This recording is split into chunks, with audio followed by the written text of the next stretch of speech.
मार्कुस रचित सुसमाचार 14वीं अध्याय को ध्यान करें। इस 14वीं अध्याय में 72 वचन लिखा गया है। बहुत बड़ी अध्याय कह सकते हैं इसको। बहुत प्रकार के विवरण यह इसमें दिया गया है। इसमें लिखा गया हुआ विषय बताऊंगा, पहले उसको लिख लीजिएगा और सीख लीजिए। ये एक पृष्ठभूमि का भाग है। पहले दो वचन यीशु मसीह को मार डालने के लिए जो सोच वो लोग सोचने लगे हैं, इसको यीशु के विरुद्ध षड्यंत्र कह सकते हैं। परंतु बलवा मचेगा क्योंकि त्योहार के समय नहीं कहकर वो लोग सोचने लगे। लूका रचित सुसमाचार 22 अध्याय का 1 वचन से, मत्ती 26 का 1 वचन से, यूहन्ना 11 का 45 वचन से ये यीशु मसीह को मार डालने का योजनाएं जो बना रहे थे उसके बारे में लिखा गया है। उसके बाद 3री वचन से लेकर 9वीं वचन तक देखा जाएगा तो यीशु मसीह बैतनिय्याह में अभ्याजन करने का घटना हमको दिखाई पड़ती है। यीशु मसीह क्रूस पे जाने के लिए 2 दिन अभी बाकी था। तो ये 2 दिन क्रूस में जाने से पहले बैतनिय्याह में जो हुई घटना, वहाँ ये हुआ है कि यीशु मसीह को एक स्त्री, यहाँ तो नाम नहीं दिया गया है, एक स्त्री संगमरमर के पात्र में जटामांसी का बहुमूल्य शुद्ध इत्र लेकर आई और पात्र तोड़कर इत्र को उसके सिर पर उंडेली। इसको 3री अभिषेक कह सकते हैं। पिछला 6 दिन पिछले में यही बैतनिय्याह में यीशु मसीह लाजरस के घर पे बैठे थे। ये फाइनल वीक, आखिरी वीक में यीशु मसीह 3 बार वो भोजन में बैठे थे, भंडारा में बैठे थे। और 6 दिन है कहकर जब देखेंगे तो वो बैतनिय्याह के गांव में लाजरस के घर पे बैठे थे। 2 दिन है क्रूस में जाने के लिए कहकर जब देखा जाएगा तो जो शुद्ध हो गया था कुष्ठ रोगी से, कोढ़ी रोगी से, तो उसके घर पे जाकर बैठे थे। वो भी बैतनिय्याह में ही है। 3रा हम देखेंगे तो यीशु मसीह अपने चेलों के साथ एक कोठरी में बैठे थे, अटारी में चेलों के साथ बैठे थे।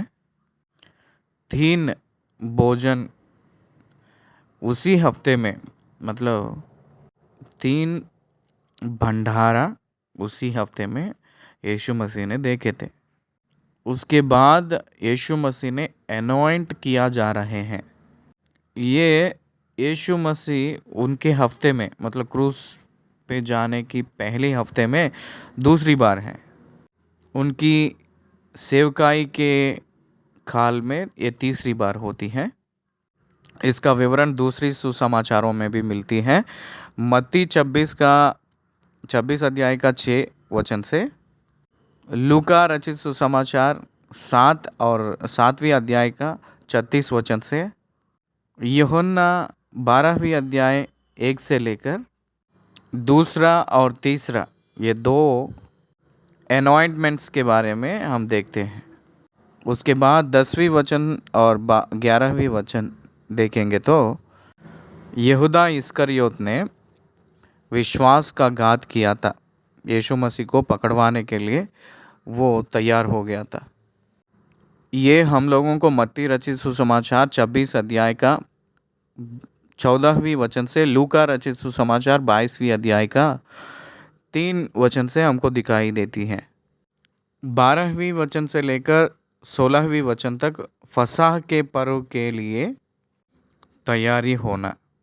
मत्ती रचित सुसमाचार 26 अध्याय का 17वीं वचन से, लूका 22 अध्याय का 7 वचन से, ये पास ओवर प्रिपरेशंस के बारे में वहाँ भी लिखा गया है। 17वीं वचन से लेकर 21वीं वचन तक देखा जाएगा तो वो आखिरी फसाह का पर्व, फसाह वध किया जाना है। फसाह में हर एक, क्षमा कीजिए, फसाह के पर्व में हर एक पुरुष पार्टिसिपेट करना पड़ता है, हर एक पुरुष शामिल होना है। इसके विवरण हम लोगों को दूसरी समाचारों में मत्ती 26 का 20 में और लूका 22 का 14 में और यूहन्ना 13वीं अध्याय 21 से लेकर 30 तक देखेंगे तो उसमें भी दिखाई देती है। 22वीं वचन से लेकर 26वीं वचन तक देखेंगे तो यीशु मसीह प्रभु भोज के बारे में उन सारे चेलों के साथ यीशु मसीह बैठकर प्रभु भोज के विषय में यहाँ हम लोग को दिखाई देती है। ये मत्ती रचित सुसमाचार 26 अध्याय का 26 से लेकर लूका 22 अध्याय का 14 से लेकर पहले कुरिन्थियों 11वीं अध्याय से 23 वचन से लेकर हमको दिखाई देती है।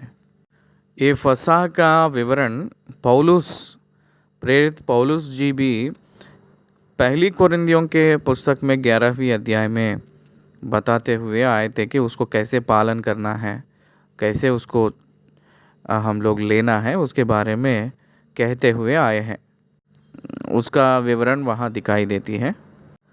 27 वचन से लेकर 31 वचन तक जो लिखा गया है उस भाग को हम देखेंगे तो पतरस के इनकार की भविष्यवाणी कह सकते हैं। ये घटना पतरस यीशु मसीह को इनकार करने के भविष्यवाणी। पतरस ने कहा था कि मैं तो ठोकर खाए तो खाए पर मैं ठोकर, यदि सब तो ठोकर खाए तो खाए पर मैं ठोकर नहीं खाऊंगा कहकर कहा था। लेकिन यीशु मसीह ने कहे थे कि सबसे पहले तू ही ठोकर खाएगा भाई कहकर बोले थे।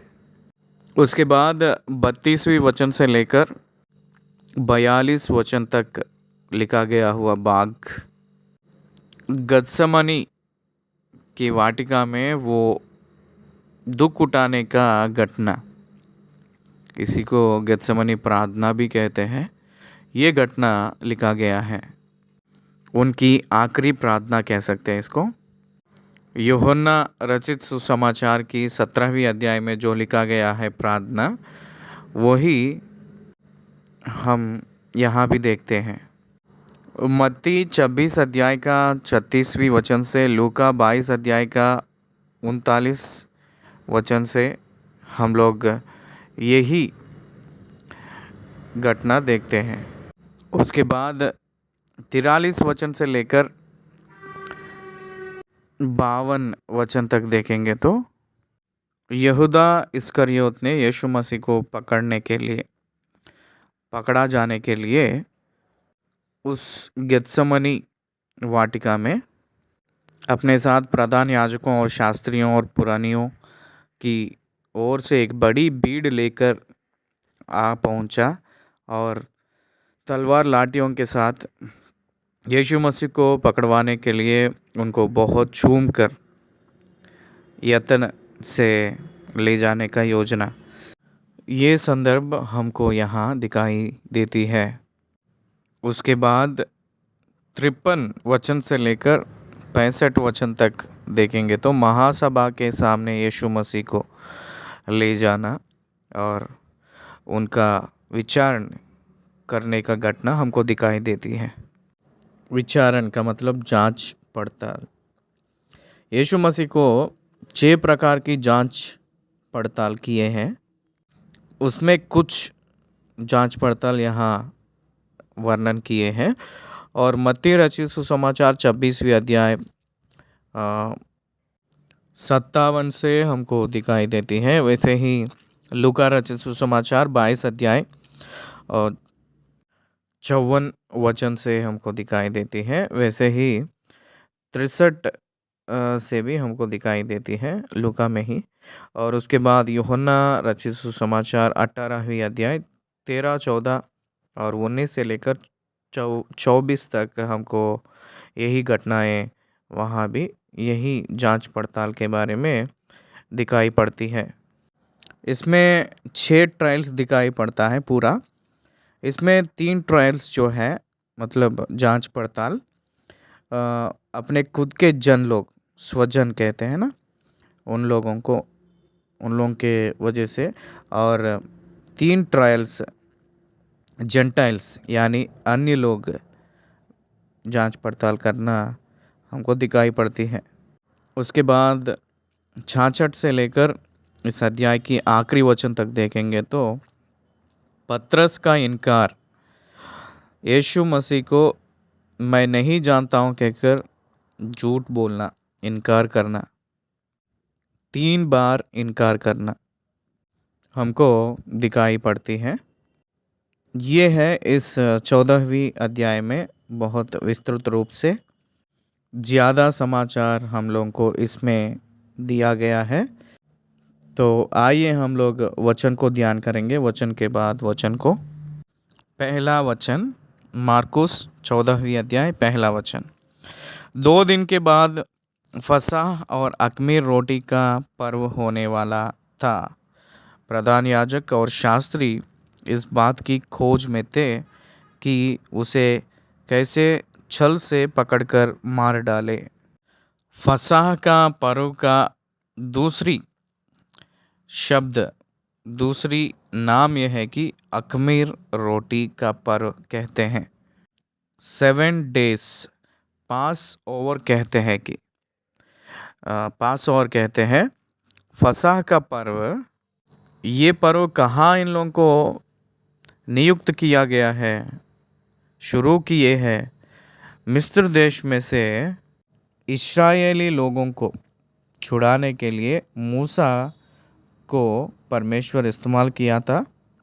उस समय आखिरी जो महामारी थी, मिस्र देश में जितने भी पहलौठे बच्चे हैं की संहार करने का और इस्राएली लोगों को मृत्यु की दूत से बचाने के लिए एक बलि करना, और उसमें से जो निकलती है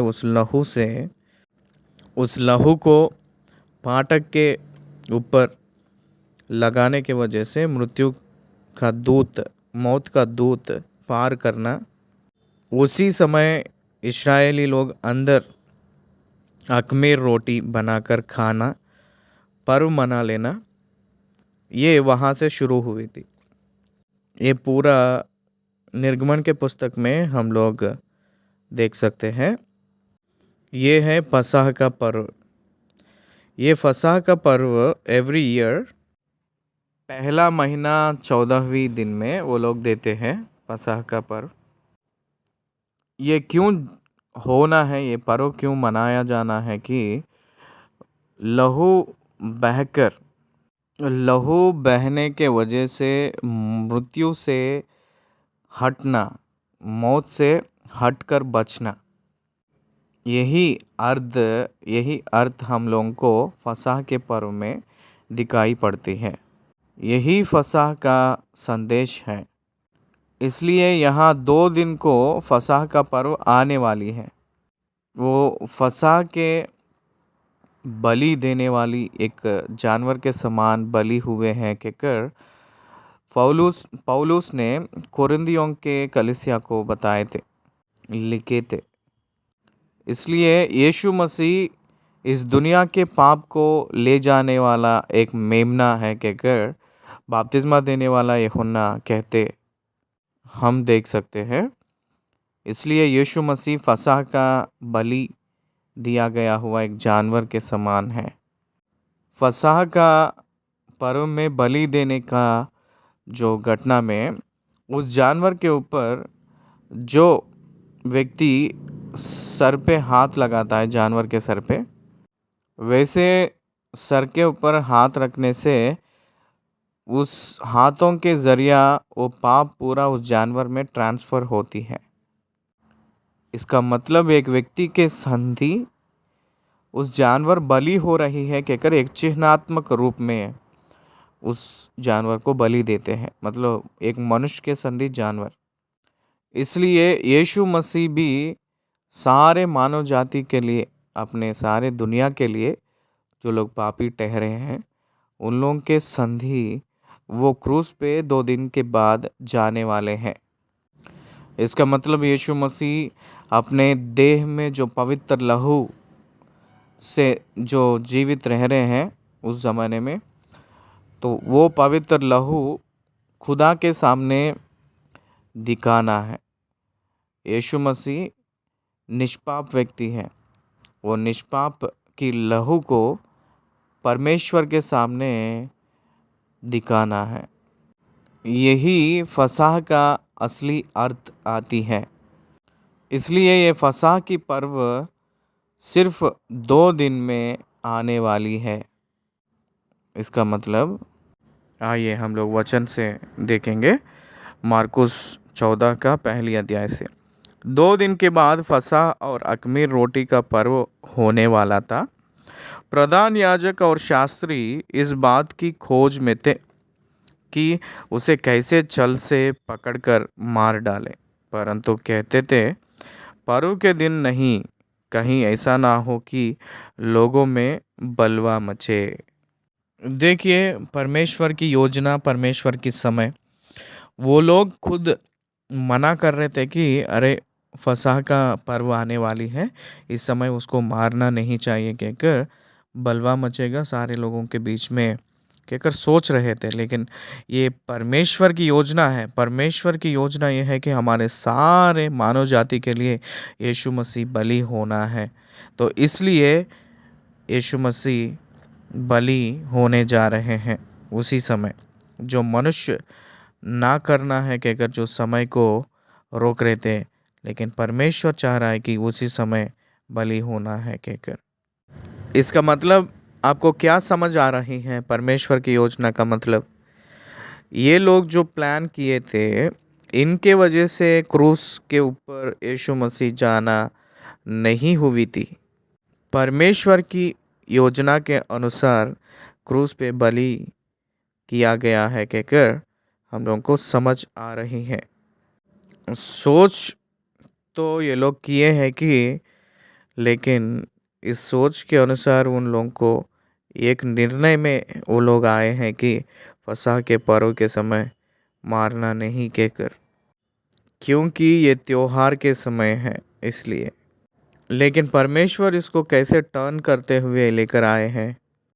यहूदा इस्करियोत जो परमेश्वर के चेला है, 12 में से एक, उसके अंदर शैतान ने प्रवेश करके उनको पकड़वाना है कहकर सोच, यीशु मसीह को पकड़वाने का सोच यहूदा इस्करियोत में आई थी। वो आकर उनसे मिला था, उसके बाद स्टोरी टर्न हुआ था।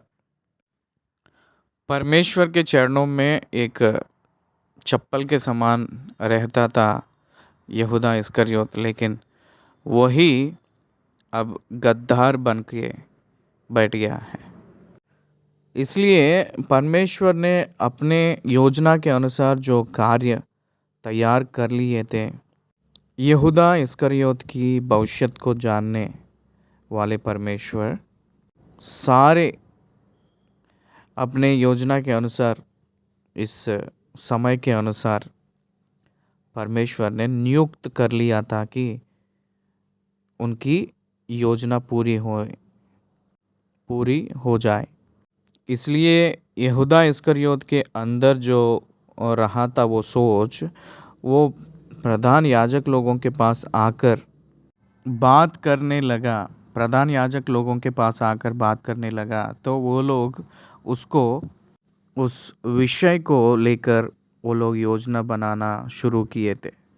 इसलिए वो सारे लोग, शास्त्री लोग, प्रधान याजक लोग, पुरानिया, ये सब लोग मिलकर एक उपाय सोच रहे हैं कि यीशु मसीह को कैसे पकड़ ले, यीशु मसीह को कैसे पकड़ने का यत्न करें कहकर वो लोग कोशिश कर रहे थे। कोई बलवा ना मचकर कैसे उनको पकड़ने का करे कहकर वो लोग योजना बना रहे थे। उन लोगों के पास सॉल्यूशन नहीं थी, लेकिन वो सॉल्यूशन यहूदा इस्करियोत ने लेकर आया था उन लोगों के पास। इसलिए परमेश्वर अपनी योजना के अनुसार अपने पुत्र का बलियाग करने के लिए, बलिदान करने के लिए वो ही योजना बनाकर, पूरा प्लान बनाकर यत्न किए थे, इसलिए वो पूरा हुआ था। लेकिन इन लोगों के वजह से नहीं, जो शास्त्री फरीसी और पुरानिया के वजह से।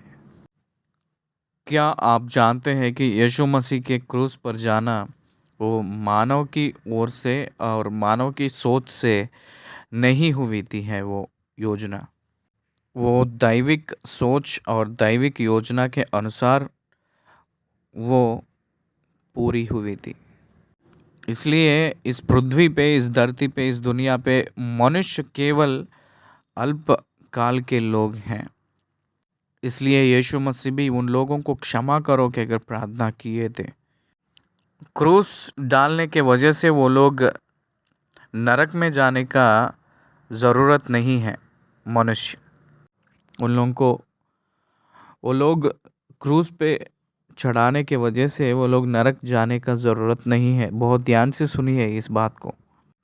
उन लोगों के वजह से भी यीशु मसीह अपने खून को बहाए थे। उन लोगों को भी पश्चाताप करने के मौका है। लेकिन यीशु मसीह को जो लोग अंगीकार नहीं करते हैं, वो लोग जाएंगे नरक में, आग की भट्टी में। पाप करने के वजह से नरक में नहीं जाते हैं कोई भी। Please note this. पाप करने के वजह से आग की भट्टी में यानी नरक में जाने का ज़रूरत नहीं है। यीशु मसीह के शरीर में उसका समाधान परमेश्वर ने दे चुका है। फिर क्यों जाते हैं मनुष्य आग की भट्टी में, नरक में? यीशु मसीह को अंगीकार ना करने के वजह से। Denying the solution made by God.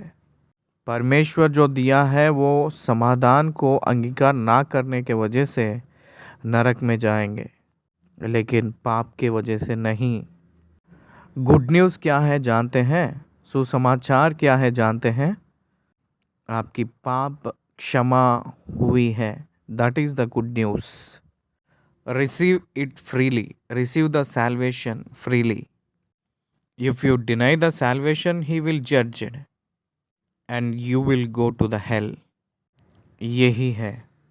इसलिए हम लोग सुसमाचार को समझना चाहिए। इसलिए ये परमेश्वर की योजना है, लेकिन उन लोगों का नियुक्त करने का नहीं, फरीसी, शास्त्री, पुरानिया। परंतु वो लोग योजना बना रहे थे। तीसरी वचन से हम लोग देखेंगे। तीसरी वचन से लेकर 9वीं वचन तक लिखा गया हुआ भाग एक प्रामुख्य घटना है। यीशु मसीह के मरने से पहले, यीशु मसीह के मृत्यु से पहले उनकी शरीर को प्रतिष्ठित करना, अभिषेक करना हम लोग देखते हैं। वो भी एक स्त्री अभिषेक करती है। आइए पढ़ लेंगे तीसरी वचन। जब वह बैतनिया में समौन खोड़ी के घर भोजन करने बैठा हुआ था। This is third anointing. प्रभु को ये तीसरी अभिषेक है तेल से। आप ध्यान दीजिए, जब वह बैतनिया में समौन खोड़ी के घर भोजन करने बैठा हुआ था। बहुत लोग सोचते हैं कि ये जो संगमरमर के पात्र में जटामांसी के बहुमूल्य शुद्ध इत्र लेकर आई थी। यूहन्ना रचित सुसमाचार 12वीं अध्याय में बैतनियाह में लाजरस के घर पे उनकी बहन मरियम उस जटामांसी का बहुमूल्य इत्र को लेकर आके उनकी पैर पे डाली थी, सर पे नहीं। पैर पे डालकर अपने बाल से पोंछी थी। वो 300 दीनार कहकर वहाँ लिखा गया है। दीनार का मतलब 1 डे लेबर, मजदूरी। 300 साल की मजदूरी का बहुमूल्य इत्र। 300 साल की 300 दिनों का बहुमूल्य इत्र। 300 दिनों का मजदूरी करने के वजह से जितना पैसा आता है उतने पैसे से खरीदेंगे तो वो इत्र मिलता है। तो उस इत्र को क्यों बर्बाद किए कहकर वहाँ भी कहे थे और यहाँ भी कहे थे। वहाँ तो यहूदा इस्करियोत ने कहा था, यहाँ तो जितने भी लोग बैठे थे उन लोगों में से कोई कहे थे, कहकर लिखा गया है। समझ आ रहा है आपको? यहाँ देखेंगे तो बैतनिया गांव तो एक ही है लेकिन घर अलग है। कोड़ी के वजह से जो पीड़ित हो रहा था समौन, उसको परमेश्वर ने चंगा किया था, तो वो ही घर पे स्वागत किया था, न्योता दिया था। वहाँ ये घटना हुई थी। यहाँ तो उस स्त्री का नाम तो नहीं लिखा गया है और यहाँ पात्र तोड़ा गया है। यूहन्ना का 12वीं अध्याय में पात्र नहीं तोड़ा गया है। यूहन्ना 12वीं अध्याय में पात्र नहीं तोड़ा गया था। मार्कुस 14वीं अध्याय में पात्र तोड़ा गया कहकर लिखा गया है। उसको अल्बमा बॉक्स कहते हैं। पात्र को अल्बास्टर बॉक्स कहते हैं उसको। इसलिए हम लोग देखेंगे तो ये जो जटामांसी कहकर जो कहा गया था उसको स्पाइक कैनॉड कहते हैं। ये ग्रीक का शब्द है। नार्डोस प्लस पेस्टिकोस कहकर 2 शब्द मिलाकर जो निकली है शब्द, उसी को स्पाइक कैनॉड कहकर शब्द संगमरमर के पात्र में जटामांसी कहकर जो लिखा गया है वो एक शब्द जो है स्पाइक कैनॉड के शब्द से निकल कर आई है। नार्डोस का मतलब है कि भारत देश में एक नींबू का पुआल कहते हैं, उसी टाइप का है वो। उसके वजह से वो तैयारी किया गया है। ये बहुत मूल्यवान है। उसको लेकर उस स्त्री ने आई है।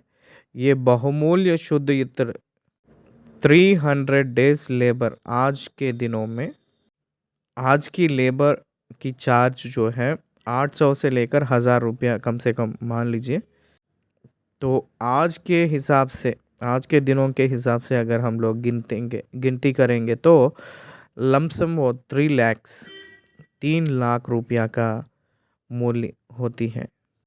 आज के हिसाब में हम लोग ऐसे हिसाब डाल सकते हैं, लमसम 3 लाख रुपया का इत्र है वो। इसलिए 300 के दीनार कहकर वो लोग हिसाब डाल लिए थे, लेकिन हम लोग तो 3 लाख रुपया कहकर हम कह सकते हैं इंडियन के करेंसी के हिसाब से। तो वो स्त्री ने क्या की थी, संगमरमर के पात्र में जटामांसी का बहुमूल्य शुद्ध इत्र लेकर आई और पात्र तोड़कर इत्र को उसके सिर पर उंडेला। इसका मतलब है कि एलाबास्टर बॉक्स तोड़ डाली है, उनके सिर पर उंडेली है। लेकिन परंतु कोई कोई अपने मन में रिसिया कर कहने लगे, क्योंकि यह इत्र तो 300 दीनार से अधिक मूल्य में बेचा जाकर कंगालों में बांटा जा सकता था। और वे उसको झिड़कने लगे। यीशु मसीह के साथ ही रहने वाले हैं ये लोग, सामोन के साथ रहने वाले ही हैं। उसकी काम को वो लोग झिड़कने लगे थे, लेकिन यीशु ने कहे थे कि उसे छोड़ दो, उसे क्यों सताते हो कहकर कहे थे। यीशु मसीह के सर पर संगमरमर के पात्र में जटामांसी का बहुमूल्य शुद्ध इत्र लेकर उनके सर पर उंडेली थी, उनको बलि के लिए तैयार कर रही थी। क्या समझ आ रही है? कॉन्सिक्रेट ऑर्डिनेशन हो रही है। वहाँ। उनको मत सताओ, उसे छोड़ दो, उसे क्यों सताते हो? उसने तो मेरे साथ भलाई की है। उस स्त्री को पता नहीं है कि वो अच्छी काम कर रही है, भलाई की है कहकर। यीशु मसीह को प्यार करने वाले, हर प्यार करके यीशु मसीह को प्रेम करते हुए जो भी काम उसके लिए करते हैं वो सब अच्छा ही भलाई का काम ही होता है। 3 लाख रुपया का उतना मूल्य चीज़ है कहकर हम लोग आज के हिसाब से डाल सकते हैं।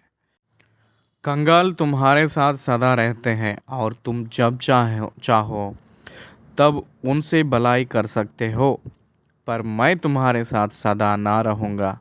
जो कुछ वह कर सकी उसने किया। उसने मेरे गाड़े जाने की तैयारी में पहले से मेरी देह पर इत्र मला है। देखिए, हम लोग भी किसी किसी का डेथ हो जाता है, उसको गाड़े जाने से पहले हम लोग तैयारी करते हैं। क्रिश्चियन लोग डेड बॉडी को तैयारी करने का मतलब यह है कि केफिन बॉक्स में जब रखते हैं उस समय उसको सेंट से यानी इत्रों से भर देते हैं। उस बॉक्स में पूरा इत्र से भर देते हैं, तैयारी करते हैं। मुस्लिम लोग भी डेड बॉडी को बहुत इत्रों से भर के उसको शुद्ध करके रखते हैं। यीशु मसीह का देहांत हो गए के बाद में भी उनकी मृत्यु का देह को, उनकी डेड बॉडी को 150 हाथ की उतना लंबा बॉटल जो मुरलोबान को लेकर आए थे, वहाँ तैयार किए थे अरियमती यूसुफ। और उनके पहला रात, उनका देहांत होने का पहले रात में जो रहस्य में आया हुआ निकोदेमुस, ये दोनों मिलकर उनकी बॉडी को तैयार करके रखे थे खबर में। डेड बॉडी गाड़े जाने के लिए तैयार करने का जो योजना है वो सब लोग जानते ही हैं। वो ही एडवांस के रूप में ये स्त्री ने की थी यीशु मसीह को। वही यीशु मसीह ने कह रहे थे, पहले ही कर चुकी थी गाड़े जाने के लिए। उनके शरीर को प्रभु के लिए, परमेश्वर के लिए तैयारी हो रही है। मैं तुमसे सच सच कहता हूँ कि सारे जगत में जहाँ कहीं सुसमाचार प्रचार किया जाएगा, वहाँ उसके इस काम की चर्चा भी उसके स्मरण में की जाएगी। देखिए, यीशु मसीह कहाँ की बात कहाँ के बोल रहे, कितने भविष्य सोचते हुए ये बात कह रहे हैं कि सारी दुनिया में सुसमाचार प्रचार किया जाएगा कहकर। उन लोगों को ये बातें बहुत नया लग रहा है। ये सुसमाचार कौन सी सुसमाचार है? यीशु मसीह के वजह से मुफ्त में पाप की क्षमा होगी। सारे मानव की पाप प्रायश्चित हुई है यीशु मसीह ही में कहकर जो सुसमाचार कहाँ बोला जाता है, वहाँ ये स्त्री के स्मरण का चर्चा किया जाएगा। आज के हिसाब से देखेंगे तो दुनिया में लमसम 120 देशों में, राज्यों में यीशु मसीह के सुसमाचार हो रही है। 380 करोड़ अबव क्रिश्चियंस है। आज के दिनों में हर एक व्यक्ति जो मसीह वाले, इनके कार्य को बहुत भलाई कहते हैं, अभिनंदन करते हैं। ये बात सबसे पहले ही परमेश्वर कह चुके थे। सारे जगत में जहाँ कहीं सुसमाचार प्रचार किया जाएगा, वहाँ उसकी इस काम की चर्चा भी उसके स्मरण में की जाएगी। इनका नाम नहीं लिखवाए थे पवित्र आत्मा ने।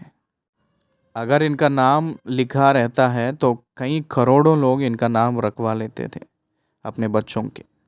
मरियम, मार्ता, सलोमे, इनके नामों और एस्तेर और रूत, बाइबल के ग्रंथ में महान महान लोगों के नाम, शारा हो गई, रिबका हो गई, राहेल कहकर एक नाम, दीना कहकर एक नाम, ऐसे बहुत दुनिया में रख लिए थे नाम।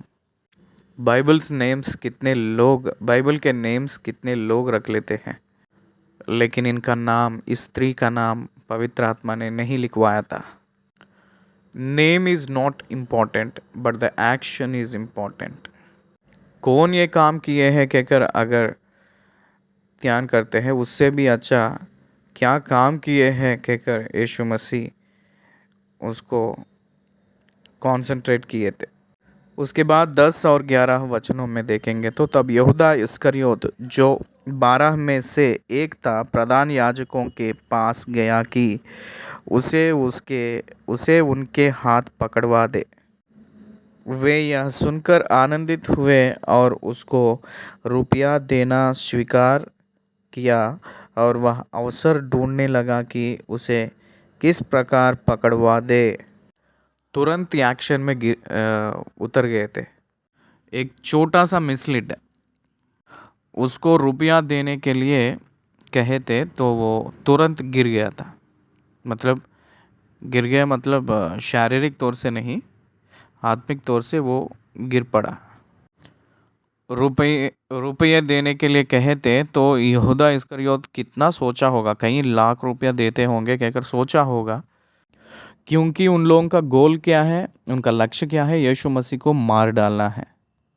वो छोटी बात नहीं है। बहुत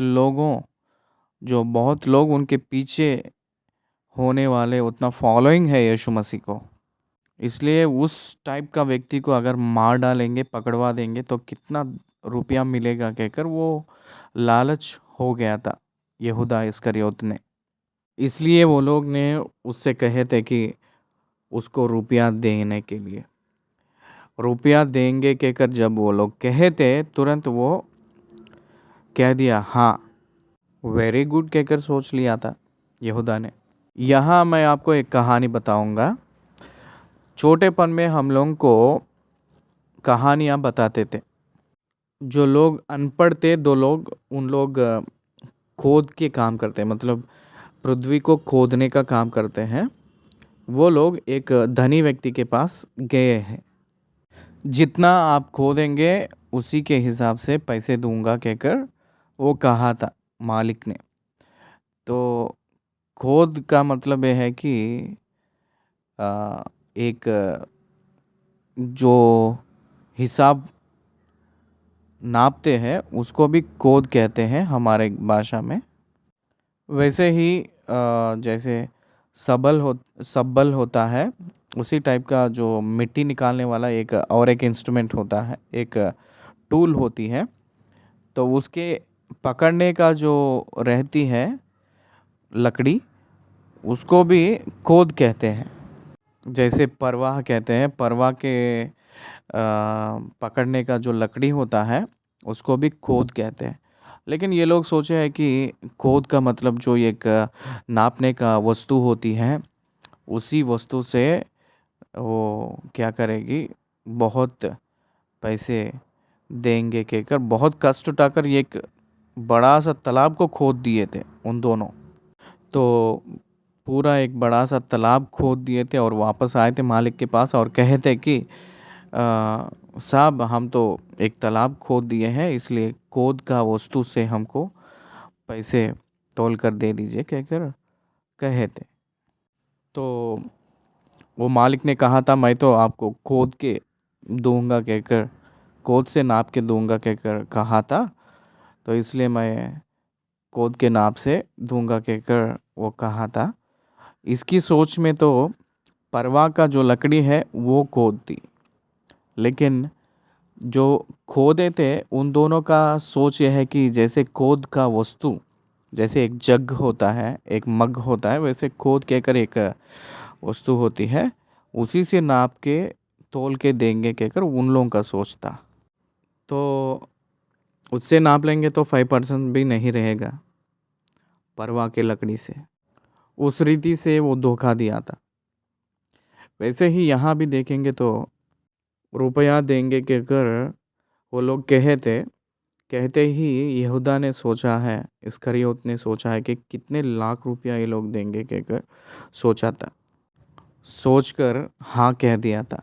लेकिन उसको 30 चांदी के सिक्के उसको एक मजदूरी, एक नौकर को जितना हम देते हैं उससे भी बढ़कर हम नहीं देंगे कहकर उसको दिए थे। लेकिन यहाँ हम देखेंगे तो और वह अवसर ढूंढने लगा कि उसे किस प्रकार पकड़वा दे, अवसर ढूंढने लगा है। अगर आप ध्यान करेंगे तो किस समय क्रूस पे मैं जाऊंगा यीशु मसीह को साफ साफ पता है।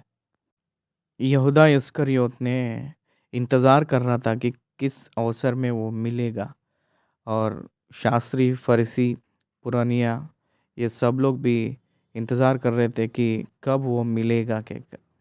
इसलिए 12वें वचन से लेकर हम लोग 16वें वचन तक देखेंगे तो चेलों के साथ पसाह का अंतिम बोझ के बारे में यहाँ लिखा गया है।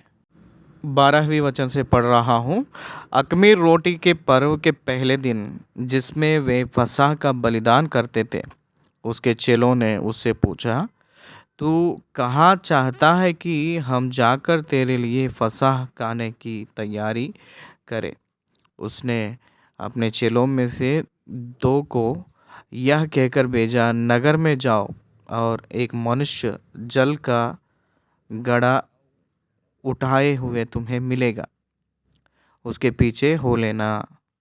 मैं आपसे मार्कुस रचित सुसमाचार 12वीं अध्याय में व्याख्या करते हुए, उपदेश करते हुए मैं आपको बताया था कि वो सर्वव्यापी है कहकर मैं आपको बताया था उस अध्याय में। नतानिएल को अंजीर के पेड़ के नीचे बैठते हुए वो देखे थे। जक्कई को उस गुलार पेड़ के ऊपर बैठते हुए वो देखे थे पहले ही।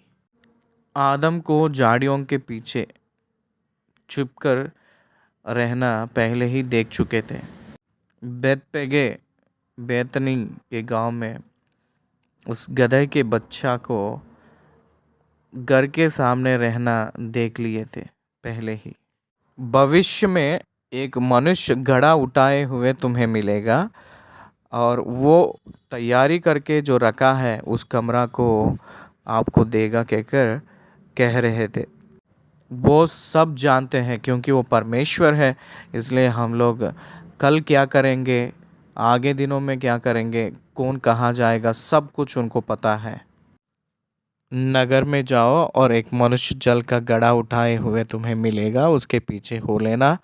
और वह जिस घर में जाए उस घर के स्वामी से कहना, गुरु कहता है कि मेरी पहुनशाला जिसमें मैं अपने चेलों के साथ फसह खाऊं कहाँ है? गुरु जब पूछता है तो 15वें वचन में देखिए, वह तुम्हें एक सजी सजाई और तैयार की हुई बड़ी अठारी दिखा देगा, वहाँ हमारे लिए तैयारी करो। मैं सच्ची में उस आटरी में गया था, देखा था। देखिए, प्रभु ने फसह का पर्व में जो खाने का घटना है वो बहुत ध्यान से लिए थे। परमेश्वर की सेवकाई इसी के हिसाब से गिनती गया है। 3.5 वर्ष है कहकर इसी के वजह से नापे थे, हिसाब डाले थे। उनकी सेवकाई 3.5 वर्ष है कहकर। इसलिए 16वें वचन, चले निकलकर नगर में आए और जैसा उसने उनसे कहा था वैसा ही पाया और फसह तैयार किया। देखिए, फसह को तैयार किए थे। इवनिंग 6 o'clock के बाद फसह का पर्व शुरू हो जाती है। फसह के दिन ही वो देहांत हुए थे, प्राण को निकला था, प्राण का निकला है, उनका मृत्यु हुई थी। पास ओवर लैम्बैन, इसलिए फसह के पर्व इवनिंग 6 o'clock के बाद में शुरू होती है। वो लोग तैयार कर लेते हैं। फसह के बलि देने वाली जानवर का हड्डियों को नहीं तोड़ते हैं, उसको जैसा है वैसे ही बेक करके सारे परिवार मिलकर उसको स्वीकार करते हैं, खाते हैं। अगर उसमें एक्सेस रहता है, बच जाता है, तो इनर लोगों को, मतलब उनके उनके मेहमान लोग, रिश्तेदार लोगों को बुलवा कर उन लोगों को भी देते हैं। उसी दिन उसको कंप्लीट करना है, खा लेना चाहिए। इसलिए उसको स्पेशल रूल्स है। इसलिए यीशु मसीह ही फसह की बलि जानवर के रूप में वो अपने आप को कुर्बानी करने के लिए, जैसे फसह के बलि जानवर के रूप में उनके जैसे, उस जानवर के जैसे अपने आप को कुर्बानी होने के लिए यीशु मसीह को परमेश्वर ने उसी दिन नियुक्त किया था। उस फसह को पालन करने के लिए उस दिन सब कुछ तैयारी किया गया है। उसके बाद 17वीं वचन से लेकर 21वीं वचन तक फसह के पर्व में वो पार्टिसिपेट किए थे, शामिल हुए थे। उसकी विवरण हम लोग यहाँ देखेंगे। जब सांझ हुई तो वह 12 के साथ आया। जब वे बैठे भोजन कर रहे थे, दे स्टार्टेड ईटिंग मील। तो यीशु ने कहा, मैं तुमसे सच कहता हूँ कि तुम में से एक जो मेरे साथ भोजन कर रहा है मुझे पकड़वाएगा। उन पर उदास छा गई और वे एक एक करके उससे कहने लगे, क्या वह मैं हूँ? उसने उनसे कहा, वह 12 में से एक है जो मेरे साथ थाली में हाथ डालता है। ये बहुत इम्पोर्टेंट है, बहुत ख़ास है। इस घटना के बारे में, इस बात के बारे में हम लोग लमसम 1 घंटा बात कर सकते हैं, बात कर ले सकते हैं। मनुष्य के पुत्र उनके बारे में लिखा गया है। कौन लिखा है? कौन लिखा है? परमेश्वर, पिता परमेश्वर। वो जो योजना बनाए थे डिज़ाइन के हिसाब से, उसी डिज़ाइन के हिसाब से मनुष्य के पुत्र जा रहे हैं। This is very important in every believers life. हम लोग परमेश्वर के इच्छा के अनुसार चलना है, जाना है।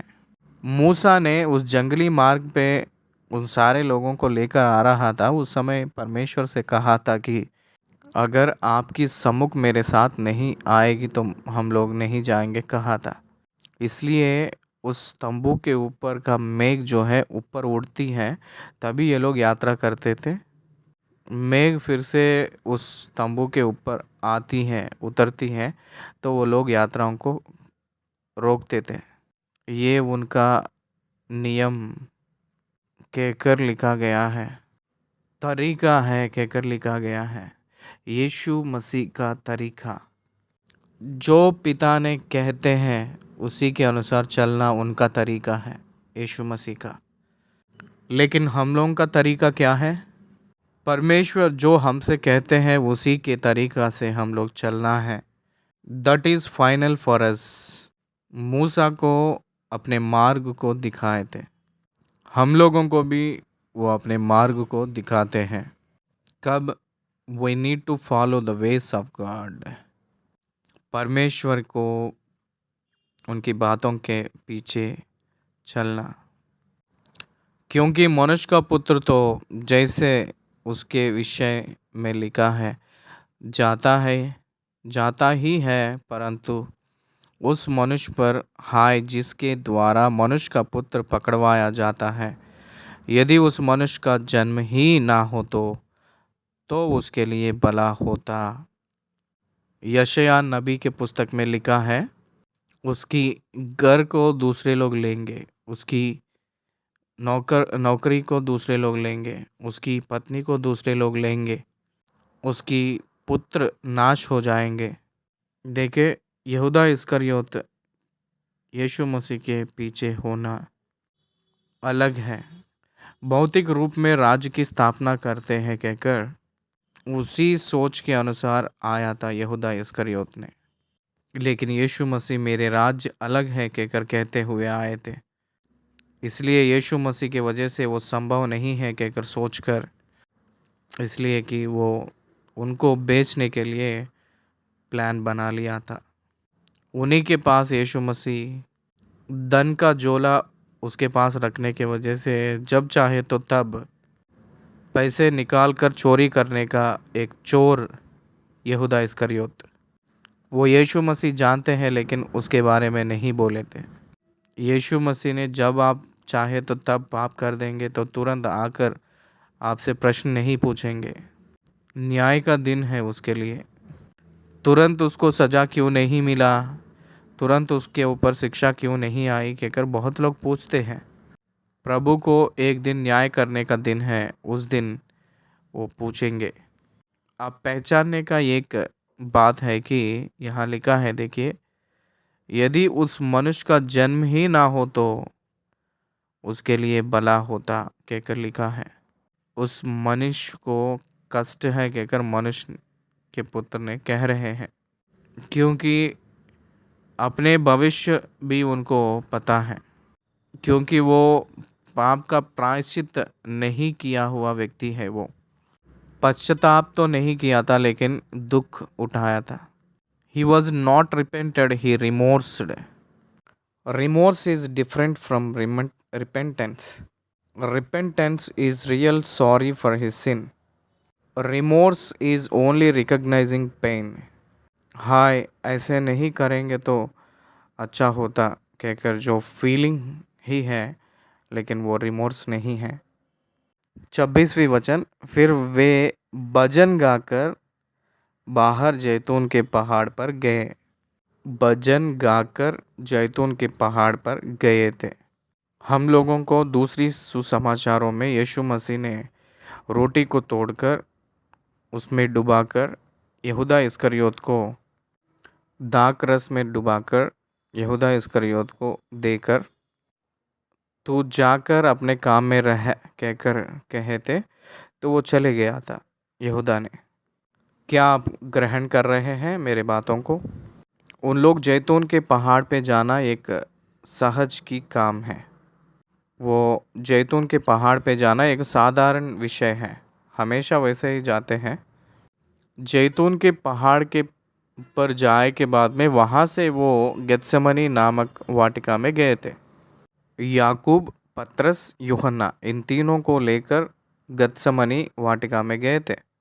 जैतून के पहाड़ तक बाकी सारे डिसाइपल्स, चेले लोग फॉलो किए थे उनको, लेकिन वहाँ से ये 3 शिष्य लोगों को साथ में लेकर वो गए थे।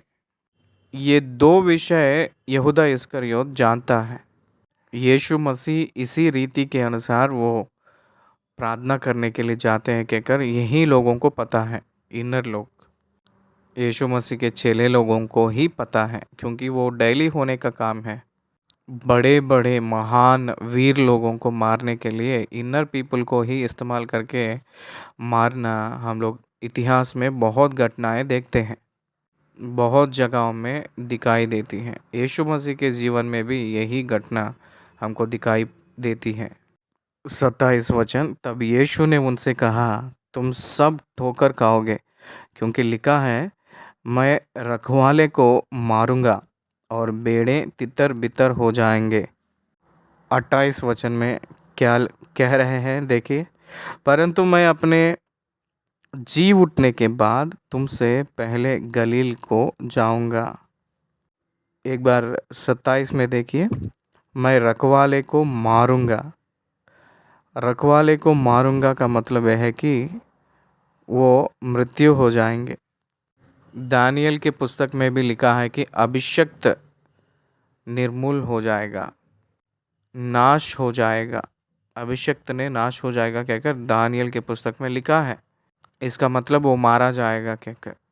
मैं उठकर, इसका मतलब यह है कि मैं पुनरुत्थान होकर।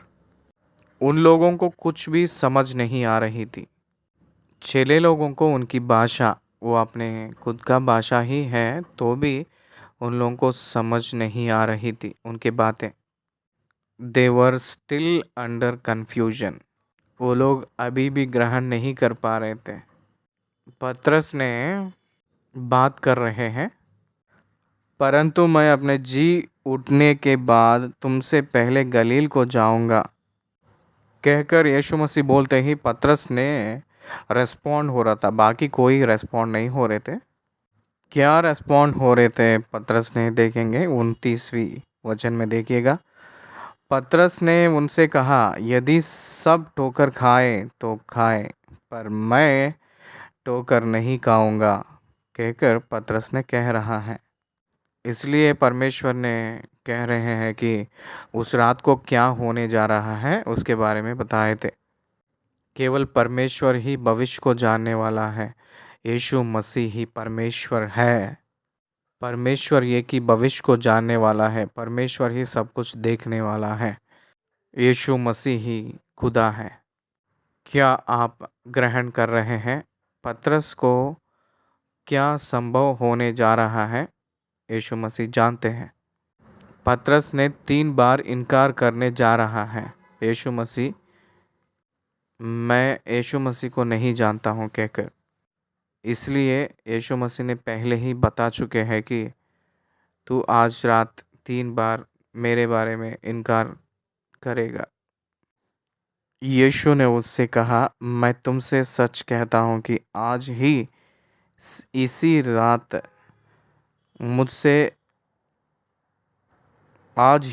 रात को मुर्गा के 2 बार बांग देने से पहले तो 3 बार मुझसे मुकर जाएगा। पर उसने और भी जोर देकर कहा, पतरस ने, यदि मुझे तेरे साथ मरना भी पड़े तो भी मैं तेरा इनकार कभी ना करूँगा। इसी प्रकार और सब ने भी कहा, आपके लिए हम प्राण दे देंगे, आपके लिए हमारे प्राण आड़ा रखेंगे, लेकिन आपको मरने नहीं देंगे कहकर वो लोग कह रहे थे। लेकिन वो होगा नहीं कहकर यीशु मसीह को पता है। यीशु मसीह को क्रूस में मैं अभी मेरा मृत्यु होगी कहकर उनको पता है। उतना ही नहीं, पुनरुत्थान भी होगा कहकर, जी उठूंगा कहकर भी उनको पता है। उसके बाद वो आरोहण होंगे कहकर भी उनको पता है। उसके बाद वो स्वर्गलोक में जाएंगे कहकर भी उनको पता है। उसके बाद इस दुनिया में फिर आएंगे कहकर उनको पता है। उसके बाद हज़ारों साल उनकी पालन रहेगा कहकर भी उनको पता है। उनके बाद वो न्याय करेंगे कहकर उनको पता है। नया पृथ्वी नया आकाश पे ये सारी कलीसिया को ले जाएंगे कहकर भी उनको पता है। इस सारे सृष्टि को नाश करेंगे कहकर भी उनको पता है। ये सब कुछ उनको पता है। इसलिए क्रूस उनको अचंभ की बात नहीं है, आश्चर्यचकित की बात नहीं है। It is not mystery, it is not wonder for him. उनको कोई भी महान बात नहीं है, उनको कोई भी नया बात नहीं है। He knows everything before he came to this world. इस दुनिया में आने से पहले ही वो उनको सब कुछ पता है। इस दुनिया में ना आने से पहले वो क्यों आ रहे हैं उनको पता है।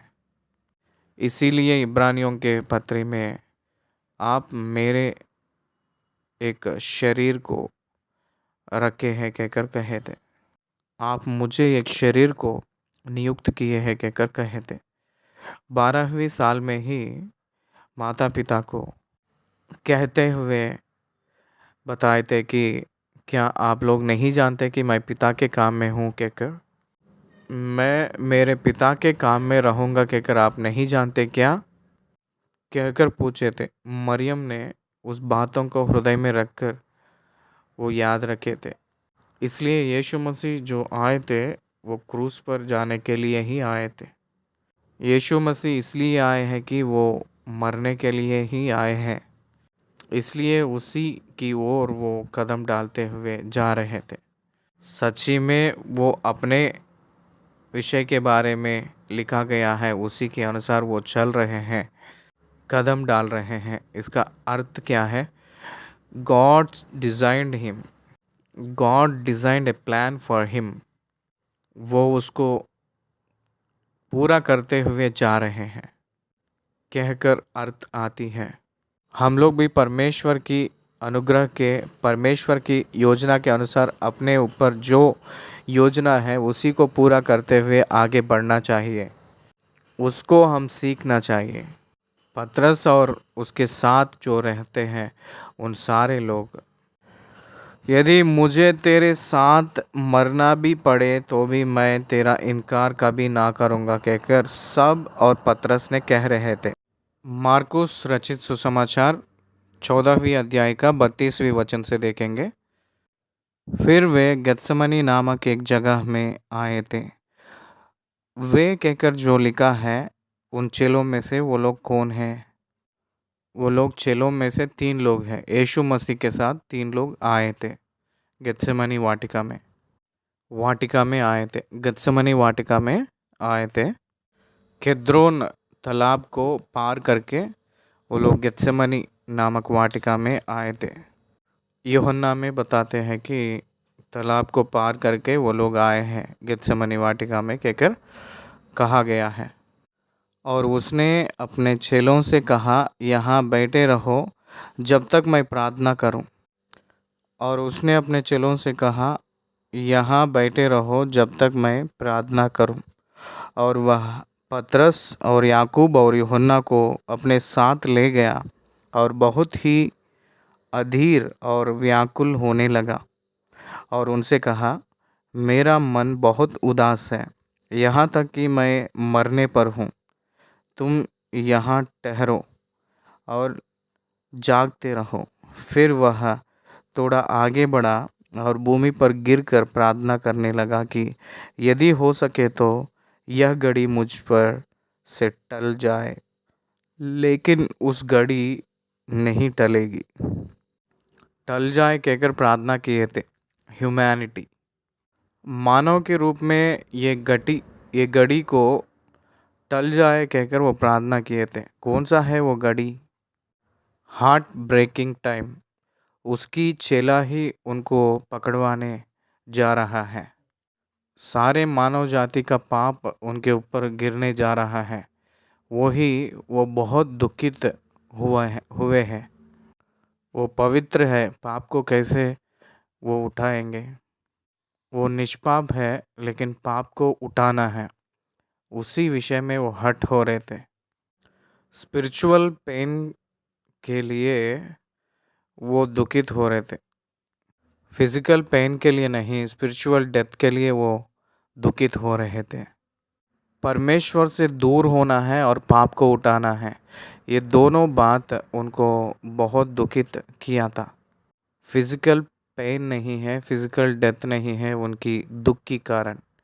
उनकी दुख की कारण फिजिकल पेन नहीं है, फिजिकल डेथ नहीं है। बहुत लोग वो सोच रहे हैं कि वो फिजिकल पेन उठाने के लिए सोच रहे हैं, लेकिन वो इसलिए आए हैं कि क्रूस पे जाने के लिए और अपना प्राण देने के लिए। वो अपने खुद इच्छा के अनुसार वो जा रहे थे क्रूस पे। तो वो क्यों दुख उठाते हैं? कॉमन सेंस के हिसाब से हम लोग सोचना चाहिए, वो किस मौत के बारे में सोच रहे हैं? पिता की ओर से दूर होना, ये फिजिकल डेथ नहीं है, ये एक आध्यात्मिक मृत्यु है। इसीलिए वो दुखित हो रहे थे। आध्यात्मिक मृत्यु के बारे में वो सोच रहे थे, दुखित हो रहे थे। वो पवित्र है और उनके ऊपर पाप का भारी पड़ रहा है कहकर, हे खुदा ये कटोरा मुझसे हटा दे, तो भी मेरा इच्छा नहीं, तेरी इच्छा ही पूरी हो कहकर प्रार्थना कर रहे थे। बहुत देर नहीं था, केवल क्रूस पे कुछ क्षण के लिए परमेश्वर पिता उनको छोड़ दिए थे, फिर उनको रेस्टोर किए थे। उसी क्षण में परमेश्वर मानव की पापों की वजह से यीशु मसीह को उनकी शरीर में पाप को डालकर सजा दिए थे। और भी मैं बताऊंगा जब क्रूस के बारे में ध्यान करते समय, और आगे विवरण को हम देखेंगे।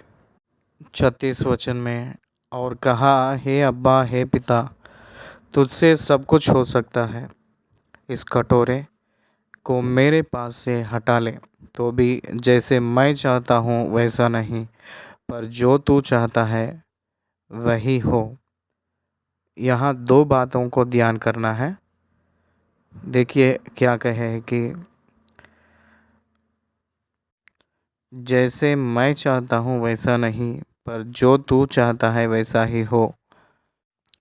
इच्छा, परमेश्वर की इच्छा और ख्वाहिश। इसलिए मनुष्य को कुछ ख्वाहिश रहते हैं, उसी ख्वाहिश के हिसाब से करने के लिए पूछते हैं, मांगते हैं। लेकिन परमेश्वर को कुछ इच्छा रहता है, उसी के चाहत के हिसाब से वो मांगते हैं। इसलिए हम लोग किसको हम लोग चाहना है, अपनी ख्वाहिशों को या परमेश्वर की इच्छा को। परमेश्वर की इच्छा को हम लोग आधीन होना चाहिए। वो अपने ख्वाहिश के विरुद्ध रहे तो भी, भिन्न, अपने ख्वाहिश के भिन्न रहे तो भी परमेश्वर की चाहत को ही, परमेश्वर की इच्छा को ही हम लोग आधीन होना चाहिए, आज्ञाकारिता बनना चाहिए। मनुष्य हमेशा याद रखना है कि परमेश्वर की ख्वाहिश या परमेश्वर की इच्छा परमेश्वर की चाहत से और मनुष्यों की चाहत से कई बार भिन्न रूप में होता है, तो भी उसको हम लोग अंगीकार करना ही चाहिए। 37वीं वचन, फिर वह आया और उन्हें सोते पाकर पतरस से कहा, हे सिमोन, क्योंकि वो ही है ना सबसे पहले इनिशिएट किए थे, जो सब लोग तो ठोकर खा सकते हैं, मैं तो ठोकर नहीं खाऊंगा, चाहे तो मैं मरूंगा आपके लिए कहकर सबसे पहला वो ही कहा था। मैं इनकार नहीं करूंगा कहकर कहा था। लेकिन यहाँ वो सो रहे थे। क्यों सो रहे थे पतरस ने? सामोन ने तुरंत एक्सपेक्ट नहीं किया था कि यीशु मसीह के ऊपर हमला होगा कहकर, उनको पकड़वाया जाएगा कहकर वो नहीं एक्सपेक्ट किया था। आएगा, कभी आएगा कहकर वो सोचे होंगे। क्या आपको समझ आ रही है? इसलिए वो सो रहा था। जब सामोन ने सो रहे थे, प्रभु आकर उससे पूछ रहे थे कि क्या तू एक घड़ी भी ना जाग सका? तू सो रहा है? हे सिमोन, तू सो रहा है? क्या तू एक घड़ी भी ना जाग सका? क्या तू एक घड़ी भी ना जागा?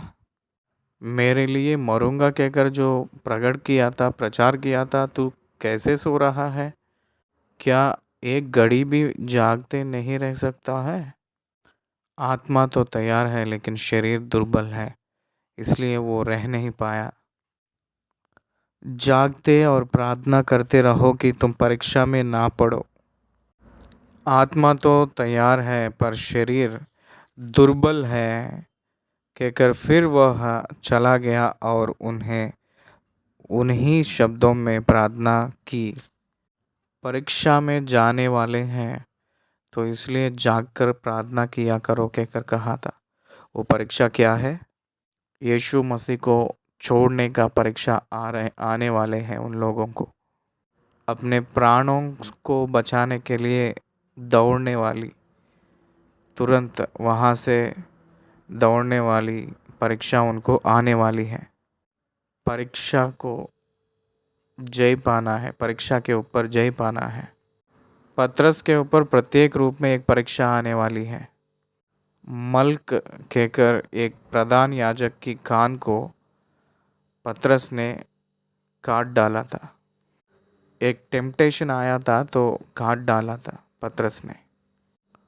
परमेश्वर उनको ठीक किए हैं, उस प्रधान याजक को, लेकिन परीक्षा तो आया।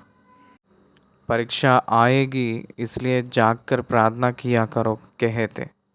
हर एक व्यक्ति क्या संभव होने जा रहा है किसी को भी पता नहीं है, इसलिए प्रार्थना करना है। अपने इमोशंस किस तरफ ले जाती है किसी को भी पता नहीं है। इसलिए परीक्षा में ना जाने के लिए हम लोग जाग कर प्रार्थना करना है। हे प्रभु, मैं वचन के विरुद्ध कोई भी इमोशंस के हिसाब से कुछ भी इमोशंस के हिसाब से ना किया करे, सो जैसा मुझे कंट्रोल किया करो प्रभु, मुझे बचाओ, मुझे सुरक्षा रख के कर हम लोग प्रार्थना कर लेना चाहिए। हम लोग जाग कर प्रार्थना करना चाहिए। 29वीं वचन, और वह फिर चला गया और उन्हीं शब्दों में प्रार्थना की। फिर आकर उन्हें सोते पाया, क्योंकि उनकी आंखें नींद से भरी थी और नहीं जानते थे कि उसे क्या उत्तर दे। वो फिर से चला गया और उन्हीं शब्दों में प्रार्थना कर रहा था। यीशु मसीह 3 बार प्रार्थना किए थे। ये संदर्भ 3 बार हुई थी। देखिए यहाँ लिखा है 41वीं वचन में, फिर तीसरी बार आकर उनसे कहा, अब सोते रहो और विश्राम करो, बस घड़ी आ पहुंची। देखो, मनुष्य का पुत्र पापियों के हाथ पकड़वाया जाता है। एक प्रश्न पूछूंगा। यीशु मसीह सब कुछ पिन पॉइंट के रूप में, टाइम बाउंडेड के रूप में बता रहे हैं। वो उस दिन रात को पसा के पर्व में जाते, तब से लेकर घड़ी घड़ी को क्या संभव होने जा रहा है बोलते हुए आए थे, बताते हुए आए हैं। वो ही होते हुए आ रहे हैं थे। परंतु वैसे बोलते हुए आते सो समय वो उसी घड़ी में से हटकर बचने की आवश्यकता है या नहीं है, बताइए। उनको पता है कि यहूदा इस्करियोत आएगा, उनको पता है कि यहूदा इस्करियोत पकड़वाएगा, उनको पता है कि यहूदा इस्करियोत आकर बहुत चूमेगा। सब कुछ उनको पता है ना। गेत्सेमनी वाटिका में ही उनको अरेस्ट करेंगे कहकर भी पता है ना। फलाना समय में उनको अरेस्ट करेंगे कहकर उनको पता है ना। तो वो उसमें से बचकर हटकर रहने के लिए करना चाहिए, लेकिन क्यों वो खुद आगे जा रहे थे? वो सच्ची में कंफर्म होने के लिए, परिपूर्ण होने के लिए, वो अपने खुद को, वो सच्ची में उनके बारे में जो लिखा गया है वो पूरा होने के लिए आगे जा रहे थे। इसलिए यीशु मसीह को अपने आप खुद सौंप लिए थे, या यहूदा इस्करियोत ने पकड़वाए थे। उनको पकड़वाए थे वो इस्करियोत यहूदा कहकर कहे तो ही कन्फर्म्ड क्राइस्ट। वही यीशु मसीह कहकर यहूदा इस्करियोत कन्फर्म किए के बाद में उनको पता चला था। यीशु मसीह ही खुद सौंप लिए थे, लेकिन यहूदा इस्करियोत ने कन्फर्म किया था यही यीशु मसीह है कहकर, क्योंकि सब चेले लोगों का और यीशु मसीह का वस्त्र धारण, पहनावट एक ही जैसा लग रहा था। एक ही जैसा पहनते थे यहूदियों में, और वो भी रात की समय थी। लाइट्स भी उस ज़माने में नहीं रहता था। मैं ही यीशु हूँ कहकर 12 में से कोई भी आ सकते हैं ना। नया लोगों को रात के समय पहचानना बहुत मुश्किल होती है, लेकिन रेगुलर देखने वालों को तो पता है ना। इसलिए यीशु मसीह अपने आप को खुद सौंपे के बाद में, सरेंडर किए हुए के बाद में, यहूदा इस्करियोत ने यीशु मसीह को चूम लिए थे और उन लोगों को सौंपा था। He confirmed that he is Jesus. Now Jesus accepted even before Iscariot, Judas handed over Jesus Christ. यीशु मसीह को पकड़वाने से पहले यीशु मसीह खुद अपने आप को सरेंडर किए थे, सौंप लिए थे। यहूदा इस्करियोत ने कंफर्म किया था, वो ही हुई थी घटना। इसलिए 42 वचन में देखिए, उठो चलो चले, देखो मेरा पकड़वाने वाला निकट आ पहुंचा है। देखो मनुष्य का पुत्र पापियों के हाथ पकड़वाया जाता है। वो लोग बात ही कर रहे थे, बात करते से समय ही वह यह कह ही रहा था कि यहूदा जो 12 में से एक था, अपने 7 प्रधान याजकों और शास्त्रियों और पुरनियों की ओर से एक बड़ी भीड़ लेकर तुरंत आ पहुंचा। वो और भी बातें कर ही रहे थे, वो कह ही रहे थे, आइए घड़ी आ पहुंची है कहकर, पापियों के हाथ में पकड़वाया जा रहा हूँ। वो बोलते ही जा रहे थे, यहूदा इस्करियोत ने आ ही गया था। अब बताइए वो परमेश्वर का पुत्र है या नहीं? उनको कैसा पता है कि ये पूरा हो रहा है कहकर? जो हो रहा था ये सब कुछ उनको कैसे पता चल रही है? वो परमेश्वर का पुत्र है। अपने 7 प्रधान याजक और शास्त्रियों और पुरानियों की ओर से एक बड़ी भीड़ लेकर तुरंत आ पहुंचा, जो तलवारें और लाठियां लिए थे। उसके पकड़वाने वाले ने उन्हें यह पता दिया था कि जिसको मैं चूमूं वही है, उसे पकड़कर यत्न से ले जाना कहकर एक चिन्ह बताया था। जिसको मैं चूमूं वही है, उसे पकड़कर यत्न से ले जाना कहकर एक चिन्ह बता रहा था यहूदा ने। प्रेम के लिए एक चिन्ह के रूप में देने वाली एक चूमने का बात को ये दुष्ट होकर पकड़वाने के लिए चूम रहा था यहूदा ने। ऐसे लोग समाज में बहुत लोग हैं। 45 वचन में, वह आया और तुरंत उसके पास जाकर कहा, हे रब्बी, और उसको बहुत चूमा। यहाँ एक शब्द मिस हुई थी, आपको शुभ होगा कहकर भी कहता है। हे रब्बी, तुझे शुभ होगा कहकर वो पकड़वाया था। यहूदा इस्करियोत तूने पकड़वाने के लिए चूम रहा है कहकर यीशु मसीह उनसे पूछे थे। इसलिए यीशु मसीह को हे रब्बी कहकर उसको बहुत चूमा। तब उन्होंने उस पर हाथ डालकर उसे पकड़ लिया। यूहन्ना रचित सुसमाचार 18वीं अध्याय को अगर आप पढ़ेंगे तो यीशु मसीह वो अपने आप आगे जाकर अपने आप को सौंप लिया कहकर वहाँ लिखा है। वो लोग खोज रहे थे, तब यीशु मसीह उन लोगों के पास जाकर, आप लोग किसको ढूंढ रहे हैं कहकर पूछ के, नजरीन यीशु मसीह मैं ही हूँ कहकर कहते ही वो जो लोग आए थे पकड़ने के लिए, वो लोग पीछे कदम डालकर गिर पड़े थे कहकर लिखा गया है। मैं हूँ कहकर यीशु मसीह जब इस्तेमाल किए थे इस शब्द को, यहोवा कहकर अर्थ आती है। मैं हूँ सो हूँ कहकर मूसा को कहे थे ना, मैं रहने वाला और कहने वाला कहकर मूसा से यहोवा ने कहे थे, वैसे ही यीशु मसीह मैं ही हूँ कहकर शब्द यीशु मसीह ने इस्तेमाल किए थे। वो ही यहोवा को दर्शाए थे, वो यीशु मसीह ही है। वो लोग पीछे गिर पड़े थे। वो लोग उठे के बाद में फिर से यीशु मसीह फिर से पूछे थे कि आप किसको खोज रहे थे? तब मैं ही वो हूँ, मैं ही हूँ कहकर वो अपने आप को सौंप लिए थे उन लोगों को। उसको यहूदा इस्करियोत ने कंफर्म करके चूम लिया था।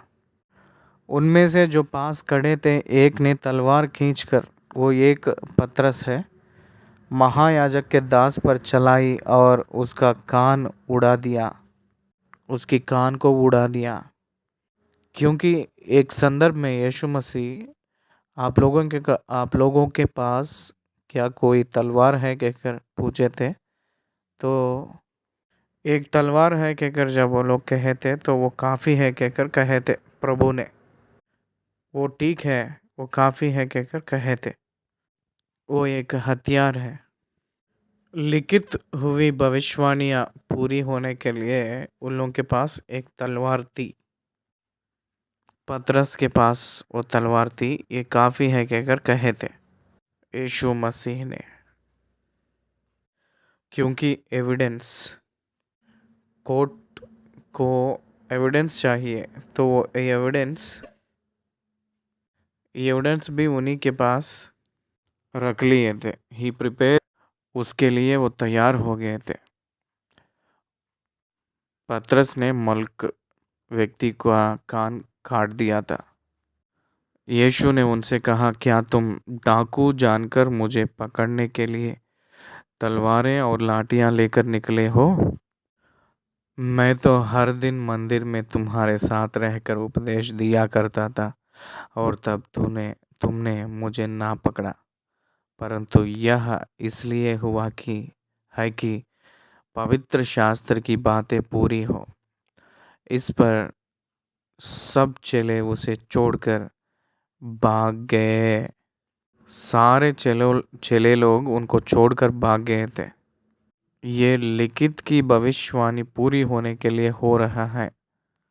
चरवाहा को मारूंगा, भेड़ियां तितर बितर हो जाएंगे कहकर जो लिखा गया है। भेड़िया तितर बितर हो गए थे, चेले लोग भाग गए थे, यीशु मसीह को अरेस्ट किए थे। मार्कुस रचित सुसमाचार 14वीं अध्याय 51 और 52 वचन पढ़ने जा रहा हूँ। एक जवान अपनी नंगी देह पर चादर ओढ़े हुए उसके पीछे हो लिया और लोगों ने उसे पकड़ा, पर वह चादर छोड़कर नंगा भाग गया। कौन है ये जवान? ये जो पुस्तक को लिखा था मार्कुस, वही ये जवान कहकर कहते हैं। उसके लिए कोई भी सबूत नहीं है, तो भी अंदरूनी का सबूत मार्कुस ने इस पुस्तक को लिखा है कहकर कुछ बाइबल के पंडित लोग इस वचन को पॉइंट आउट किए थे। यीशु मसीह के चेले लोग भाग गए तो भी ये जो जवान यीशु मसीह के पीछे हो ले रहा था, कहाँ ले जा रहे हैं, कौन है ये कहकर पीछे होते हुए देखेंगे कहकर सोचा था, लेकिन वो भी चेले लोगों का संबंधित व्यक्ति है क्या कहकर उसको पकड़ने के लिए कोशिश किए थे। वो चादर छोड़कर भाग गया था। उसके बाद 53 से हम लोग देखेंगे तो यीशु मसीह को महासभा के सामने ले जाना और उनको ट्रायल्स मतलब जांच पड़ताल, 3 जांच पड़ताल स्वजन लोग किया गया हुआ जांच पड़ताल है। इसका मतलब बीता हुआ साल की प्रधान याजक अन्ना कहकर जो प्रधान याजक था, इस साल प्रधान याजक के नाम में नियुक्त किया गया हुआ कयप्पा और समाज मंदिर, 3 प्रकार के न्याय और बाकी 3 प्रकार के न्याय जेंटाइल्स अन्य लोग न्याय किए थे। इसका मतलब रोमा सरकार को सौंपने के लिए सोचे थे धर्म के पंडित लोग, इसलिए उनको पिलातुस के पास भेजा गया थे। वो चौथी न्याय है। पिलातुस ने यीशु मसीह को न्याय करने के लिए इनकार करके हेरोदिया के पास भेजे थे। हेरोद ने कोई भी गलती इनमें नहीं मिला कहकर फिर से पिलातुस के पास भेजा था। वो छठवीं न्याय। ये 6 जांच पड़ताल अक्रम जांच पड़ताल कह सकते हैं, अन्याय जांच पड़ताल कहते हैं। क्यों, मैं आपको बताऊंगा, ध्यान से सुनिएगा। पहली पॉइंट, रात में कोई भी न्याय नहीं करना चाहिए।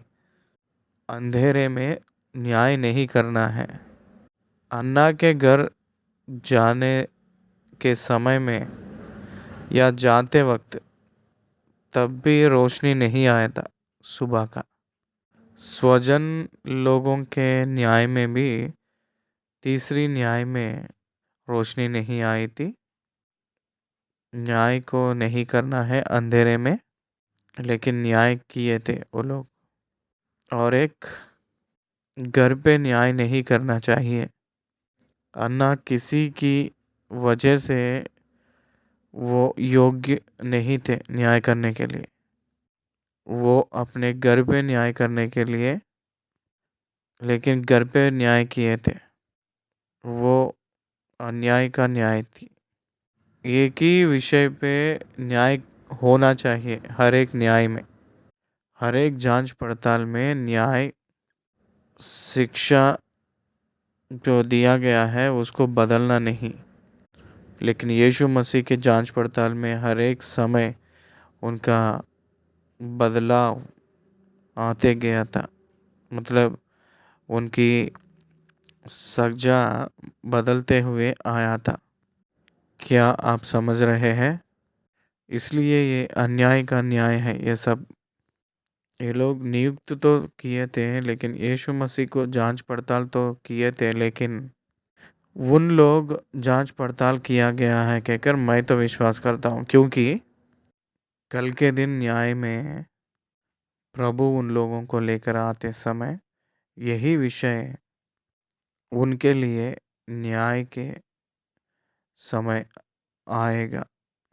इसलिए वो लोग जो कंडक्ट किए थे वो अक्रम विचारण या जांच पड़ताल पड़ताल उन्हीं लोग उसमें दोषी ठहराया जाएगा। इसलिए यीशु मसीह को हुआ था, संभव हुआ था उस न्यायों में। हम लोग जब देखते हैं 53 वचन में, उन लोग यीशु को महासभा महायाजक के पास ले गए। फिर वे यीशु को महायाजक के पास ले गए और सब प्रधान याजक और पुरनिये और शास्त्री उनके यहाँ इकट्ठे हो गए। पतरस दूर ही दूर उसके पीछे पीछे महायाजक के आंगन के तक गया भीतर तक गया और प्यादों के साथ बैठकर आग तापने लगा। ये इसकी डिटेल्स तो नहीं गया था, लेकिन वो निर्दोष है कहकर लिखे हैं। प्रधान याजक और सारी महासभा यीशु को मार डालने के लिए उसके विरोध में गवाही की खोज में थे, पर ना मिली, क्योंकि बहुत से उसके विरोध में झूठी गवाही दे रहे थे, पर उनकी गवाही एक सी ना थी। झूठी गवाही पैसे देकर लाए तो भी क्रॉस एग्जामिनेशन में वो लोग खड़े नहीं हो पाए थे। तब कुछ लोग उठकर, हमने इसे यह कहते सुना है कि मैं इस हाथ के बनाए हुए मंदिर को ढा दूंगा और 3 दिन में दूसरा बनाऊंगा जो हाथ से ना बना हो। इस पर भी उनकी गवाही एक सी ना निकली। ध्यान दीजिए, मैं इस हाथ के बनाए हुए मंदिर को ढा दूंगा। यीशु मसीह ने इस मंदिर को ढा कर मैं 3 दिन में बनाऊंगा कहकर जो कहे थे, वो जो बताए थे वो अपने शरीर की मंदिर, मतलब शरीर मंदिर 3 दिन में वो लोग मार देंगे, तो तीसरे दिन इस मंदिर को, उसी मंदिर को उठाऊंगा और जीवित करूंगा कहकर वो बोले थे। लेकिन ये लोग क्या समझे हैं, अपने हाथों के कामों के मंदिर को इसका मतलब यरूशलेम के मंदिर को उसको ढा देंगे तो मैं इस हाथ के बनाए हुए मंदिर को ढा दूंगा और 3 दिन में दूसरे बनाऊंगा कहे थे। मंदिर के विरुद्ध बातें की है कहकर वो लोग गवाही दिए थे, लेकिन वो भी गवाही एक सी ना निकली। तब महायाजक ने बीच में खड़े होकर यीशु से पूछा, तू कोई उत्तर नहीं देता? ये लोग तेरे विरुद्ध में क्या गवाही देते? परंतु वह मौन साधे रहा और कुछ उत्तर ना दिया। प्रधान याजक कैपा ने बहुत क्रोधी व्यक्ति, बहुत कपटी है, लेकिन परंतु वह मौन साधे रहा और कुछ उत्तर ना दिया। महायाजक ने उससे फिर पूछा, क्या तू उस परम धन्य का पुत्र मसीह है? यीशु ने कहा, मैं हूँ। देखिए, परम पवित्र परम धन्य का पुत्र कहकर पूछा था। यीशु ने कहा, मैं हूँ, और तुम मनुष्य के पुत्र को सर्वशक्तिमान की दाहिनी ओर बैठे और आकाश के बादलों के साथ आते देखोगे। वो तो अभी तो आए हैं ना। उनकी दूसरी आगमन को के बारे में बता रहे थे। बादलों के साथ आते देखोगे कहकर बता रहे थे। तब महायाजक ने अपने वस्त्र फाड़ कर कहा, अब हमें गवाहों का और क्या प्रयोजन है? क्योंकि मैं हूँ कहकर वो परम धनी का पुत्र कहकर बोल रहा था। परम धनी का पुत्र का मतलब परमेश्वर ही कहकर बोल रहा था।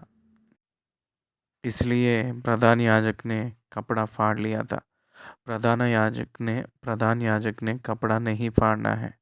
अगर फाड़ लेंगे तो डिस्क्वालीफाई हो जाते हैं। वहाँ प्रधान याजक के रहने का ज़रूरत नहीं, क्योंकि यीशु मसीह प्रधान याजक के रूप में बदले हैं। इसलिए प्रधान याजक ने उनकी बात को उनकी और गवाही के रूप में मोड़ा है। वो क्या कहे थे? मैं परमेश्वर की परम पिता की धनी का पुत्र हूँ कहकर कहे थे।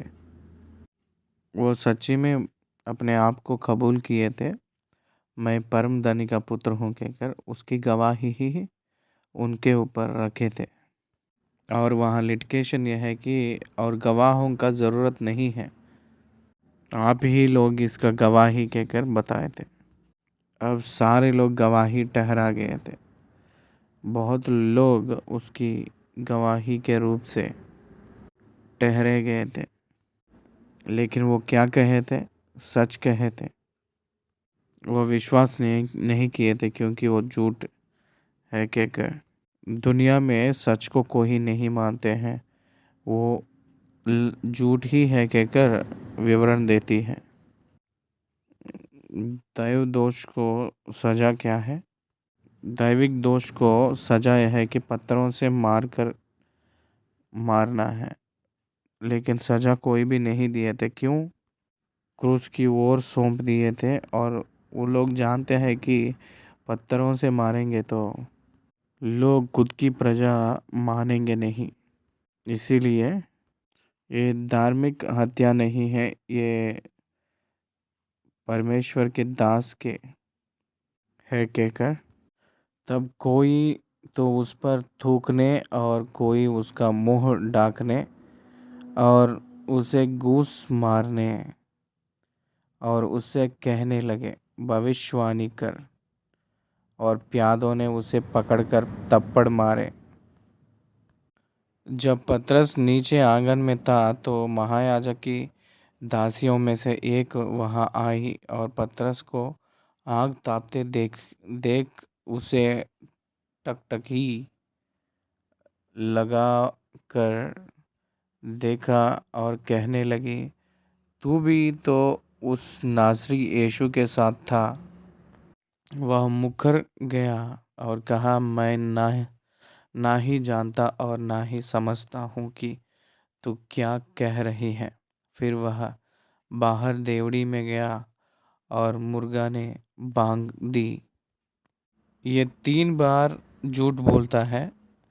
मुर्गा ना भागने से पहले। लेकिन यहाँ 68 वचन में ही मुकर गया था और कहा, मैं ना ही जानता और ना ही समझता हूँ कि तू क्या कह रही है। फिर वह बाहर डेवढ़ी में गया और मुर्गा ने बांग दी। ये घटना कंटिन्यू हो रही है। वह दासी उसे देखकर उनसे जो पास खड़े थे फिर कहने लगी, यह उनमें से एक है। परंतु वह फिर मुकर गया। थोड़ी देर बाद उन्होंने जो पास खड़े थे फिर पतरस से कहा, निश्चय तू उनमें से एक है, क्योंकि तू गलील भी है। तब वह धिक्कारने और शपथ खाने लगा, मैं उस मनुष्य को जिसकी तुम चर्चा करते हो नहीं जानता। तब तुरंत दूसरी बार मुर्गा ने बांग दी। पतरस को वह बात जो यीशु ने उससे कही थी स्मरण आई, मुर्गा के 2 बार बांग देने से पहले तो 3 बार मेरा इनकार करेगा।